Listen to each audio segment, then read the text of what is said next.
দিয়ে শতবর্ষের দিকে পদার্পণ করছে গ্রাম্য গোষ্ঠী, কি বলবেন?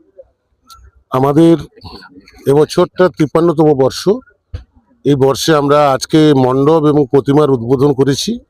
আগামীকাল আমাদের বাসন্তী মেলা এবং সংগতি উৎসবের শুভ সূচনা সন্ধ্যা 7টায়।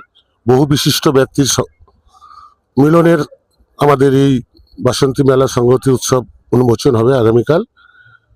আগামী দিনে আমরা মেলার সঙ্গে সঙ্গেও বিভিন্ন সামাজিক কাজকর্ম করার জন্য আমাদের প্রতিজ্ঞাবদ্ধ।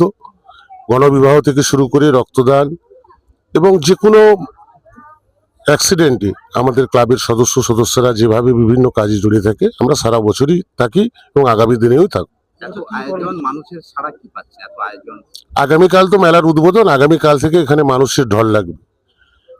এই প্রথম এখানেই হচ্ছে রাজস্থানের শীষমহল তৈরি হয়েছে এবং আমাদের মণ্ডপের ভিতরে যে প্রতিমা আছে এটা নতুন নতুন জিনিস, কিউট দুর্গা। এবছর কি কি কর্মসূচি রয়েছে আপনাদের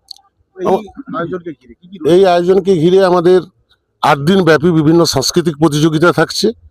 নৃত্য থেকে শুরু করে সঙ্গীত থেকে বিভিন্ন সাংস্কৃতিক প্রতিযোগিতা থাকছে এবং মনোরমের জন্য টলিউড এবং সিরিয়াল খ্যাত বিভিন্ন নায়ক নায়িকা আমাদের এই মণ্ডপে আসছে। এই আপনাদের আয়োজনকে ঘিরে এলাকার সমস্ত জনসাধারণের উদ্দেশ্যে কি বার্তা দেবেন?